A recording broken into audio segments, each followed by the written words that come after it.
Hello tout le monde, j'espère que vous allez bien. Vous pouvez pas savoir à quel point je suis contente de vous retrouver aujourd'hui pour ma première vidéo de l'hiver et du coup de Noël. J'avais très envie cette année de vous refaire une petite, voire une très grosse catégorie spéciale Noël, spéciale hiver, parce que c'est une saison que j'aime bien, c'est une période que j'aime bien, qui est très magique, qui me donne du baume au cœur, qui me fait du bien, et je voulais partager ça avec vous cette année. J'espère que ça vous fait plaisir. À l'occasion, j'ai même carrément mis mon pull reine.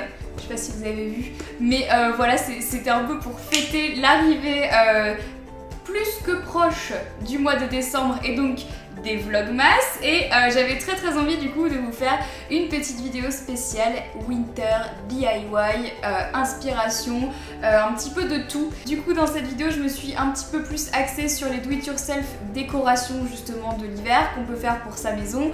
Je me suis également tournée vers des DIY pour Noël avec des papiers cadeaux, etc., des emballages, mais également des DIY nourriture, parce que vous savez à quel point j'aime la bouffe, il faut le dire, et du coup j'avais envie de partager une petite recette avec vous qui est toute simple et qui selon moi reflète bien l'esprit de Noël et en tout cas de cette période de transition où on ne sait pas encore tellement si on est toujours en automne ou en hiver, même si techniquement parlant on est toujours en automne, mais dans la tête on est plutôt en hiver. Donc voilà, j'ai essayé de vous trouver une recette un petit peu entre les deux qui je l'espère va vous plaire. Écoutez, je ne parle pas plus et je vous retrouve juste après. On commence tout de suite avec le premier DIY qui est en fait un DIY spécial bougie et café.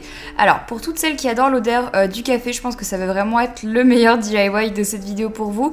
Donc vous avez besoin de gros grains de café que vous pouvez trouver en supermarché, vous avez besoin de bocaux. Alors là c'est vraiment ceux que vous voulez, ceux qui vous plaisent le plus. Moi je les ai trouvés chez Loisirs et Création. Vous avez également besoin de petites paillettes et de bougies chauffe-plat, colorées ou pas. Moi j'en ai trouvé avec des petites couleurs cuivre et ça m'allait parfaitement. Rien de plus facile que ce DIY, on va tout simplement placer les grains de café à l'intérieur des bocaux dans lesquels on va venir ajouter les petites paillettes de la couleur de notre choix. On va mélanger un petit peu et ensuite on rajoute les bougies chauffe-plat par-dessus. Vous pouvez faire ça avec autant de bocaux différents que vous voulez. Pourquoi est-ce que j'aime ce DIY? Tout simplement parce que quand on va allumer les bougies chauffe-plat, eh bien ça va faire ressortir l'odeur des grains de café et donc toute la pièce va sentir le café. C'est un autre moyen de parfumer sa pièce que les bougies parfumées ou que les brumisateurs. C'est un moyen que j'aime beaucoup parce que pour moi l'odeur du café c'est vraiment une odeur hivernale. C'est un DIY que mes parents faisaient quand j'étais toute petite et je m'en suis souvenue il n'y a pas très longtemps et j'ai trouvé l'idée plutôt bonne. Ensuite, on passe donc au deuxième DIY qui est en fait un petit pose-tasse, on va dire. En fait, ce sont des rondins de bois qu'on va venir décorer. Et on peut s'en servir soit comme dessous de verre, comme dessous de plat, ou tout simplement comme décoration posée sur une table, par exemple pour le jour de la table de Noël. Donc vous avez besoin de petits rondins de bois que j'ai trouvé chez Loisirs et Création, ceux-là, histoire de pouvoir faire les motifs dessus. Il y en a des tout petits et des moyens, comme cela, à vous de choisir. Ensuite, on va avoir besoin de pochoirs, c'est assez essentiel justement pour venir dessiner les décorations par-dessus les rondins de bois. Vous pouvez également les faire à main levée si vous en avez envie. Ensuite, je vais avoir besoin de peinture. Aujourd'hui, j'ai choisi de la peinture dorée, argentée et cuivre parce que ce sont selon moi les couleurs de l'hiver et plus particulièrement de Noël. J'ai pris des petits tampons en mousse, mais des pinceaux feront très bien l'affaire, et des paillettes que j'ai prises roses et argentées.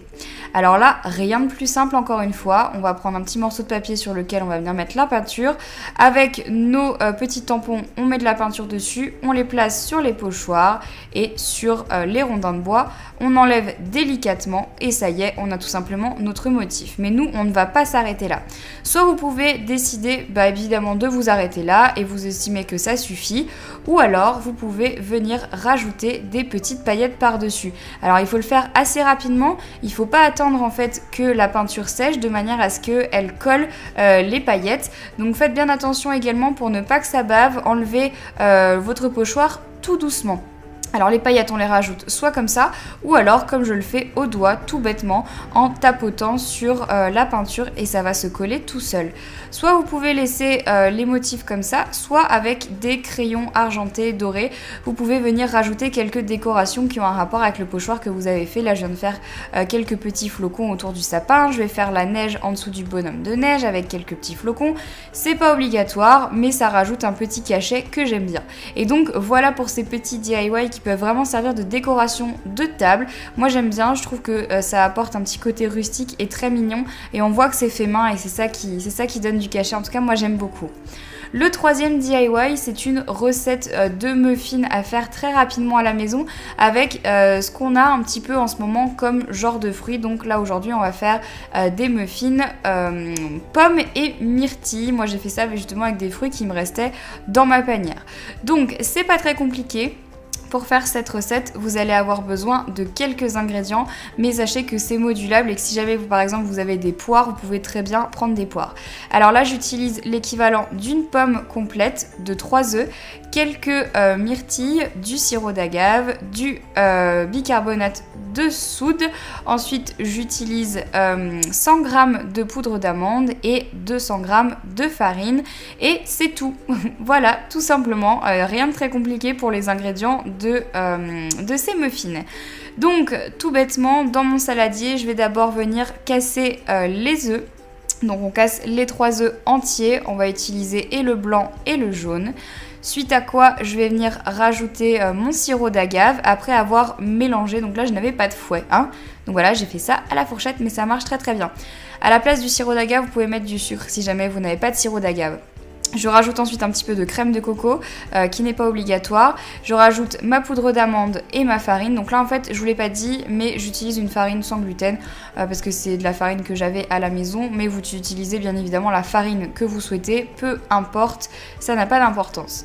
Ensuite quand c'est bien mélangé, je vais venir rajouter ma pomme donc, que j'ai épluchée et coupée en brunoise. Enfin on va dire en espèce de brunoise, en petits carrés. Et ensuite je vais rajouter quelques myrtilles au début.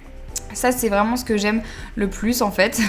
Ensuite je vais prendre du coup un moule à muffins que je vais venir bomber au spray anti-adhérent pour éviter justement que mes muffins ne collent à la cuisson. Vous pouvez très bien utiliser du beurre et de la farine si vous n'avez pas ce genre de spray là.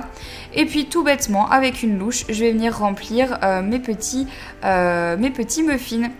Donc on remplit bien un ras-bord, c'est très important. Là j'ai pu en faire 6 avec la mixture que j'avais. Et je vais venir rajouter par-dessus quelques petites myrtilles, déjà parce que j'adore ça, mais en plus parce que ça donne une petite décoration supplémentaire. Et ensuite on va venir enfourner tout ça pendant 20 minutes à 180 degrés. Mais n'hésitez pas à bien rester devant le four et à regarder et vérifier la cuisson selon si vous l'aimez un petit peu plus cuit ou un petit peu plus moelleux. Ça je ne peux pas décider pour vous, c'est à vous de choisir la cuisson que vous préférez pour ces muffins. Ils ne sont pas très sucrés, ils ont déjà beaucoup le goût de la pomme à l'intérieur et j'adore cette recette.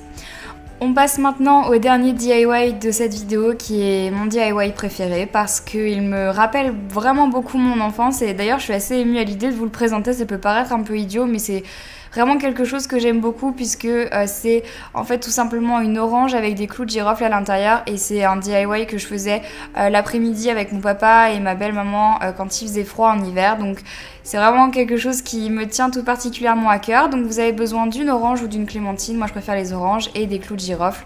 Alors là c'est vraiment très très facile, il suffit tout simplement de beaucoup de patience et beaucoup d'amour et on va venir planter chacun des clous de girofle à l'intérieur de l'orange. Je commence par faire une ligne et ensuite je vais faire plusieurs lignes comme vous pouvez le voir. Donc si jamais ça vous dit, vous pouvez très bien laisser ça comme ça. Moi je préfère quand même remplir mon orange en entière. Et là vous allez me dire à quoi ça sert de faire ça. Je pense qu'en fait une fois que vous aurez commencé à faire ce DIY, vous allez tout simplement comprendre l'odeur du clou de girofle avec l'orange, c'est tout simplement divin. C'est féerique, c'est Noël et c'est l'hiver et c'est en tout cas mon DIY préféré de cette vidéo. Voilà tout le monde, cette vidéo est terminée, j'espère qu'elle vous a plu. Si jamais vous avez envie de voir une vidéo spéciale nourriture pour Noël, genre des petits gâteaux ou des trucs à faire spécial hiver ou spécial Noël, n'hésitez pas à me le dire parce que ça me ferait vraiment plaisir de vous en faire sur cette chaîne, sachant que pour le moment je ne peux pas vraiment reprendre les vidéos sur ma chaîne de cooking vu que je ne suis pas à Lyon et donc pas dans ma cuisine. C'est pour moi très compliqué de faire ça ici parce que ma cuisine ici est toute petite et il n'y a pas autant de choses qu'à Lyon chez moi, donc pour l'instant les vidéos Enjoy Cooking sont mises de côté et justement ça me manque de ne pas faire la cuisine, donc j'aimerais bien vous en amener un petit peu sur cette chaîne. Voilà, c'est dit. Bon bah écoutez, encore une fois, j'espère que cette vidéo vous a plu. Je vous fais plein de gros bisous. N'hésitez pas à me dire ce que vous avez envie de voir comme vidéo de Noël, de l'hiver, des wishlists, pas wishlists, des idées de cadeaux, des idées de DIY. Peu importe, dites-moi tout ça dans les commentaires. Je suis trop motivée pour vous faire plein de vidéos pour cet hiver. Je vous fais plein de gros bisous et je vous dis à très vite.